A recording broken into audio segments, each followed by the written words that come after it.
Ассаламу алейкум. Что мусульмане постоянно произносят во время чихания?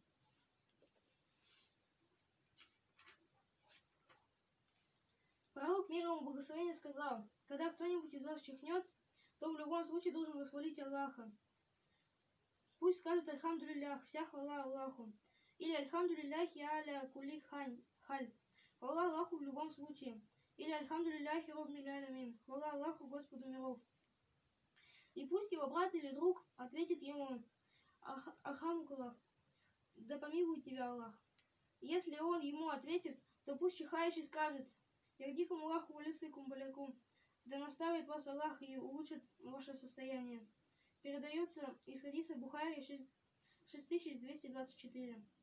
Не стоит забывать, что при чихании следует не забывать прикрывать рот рукой, желательно левой тыльной стороной или платком. Нужно стараться не издавать громкого звука. Все это также выполнял пророк Мухаммад. Отрывок Абу Дауд, адаб 98. Есть также адаб во время намаза. То, что не говорится в нем. То, что это не говорится в нем.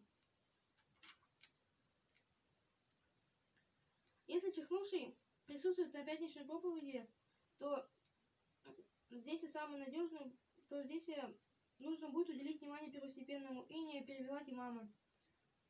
Если чихнувший прослужен, то следует помолиться за него, и в этом случае можно ничего не говорить, за исключением только того, когда говоришь ему в ответ. А если чихнувший не мусульманин, то в этом случае можно ничего не говорить. Но когда такое происходило в присутствии пророка, то он говорил: да направит вас Всевышний Аллах на путь истинный, и да наставит он на истину ваш разум. И это является сунной для всех. Но Аллаху известно лучше. Ассаламу алейкум.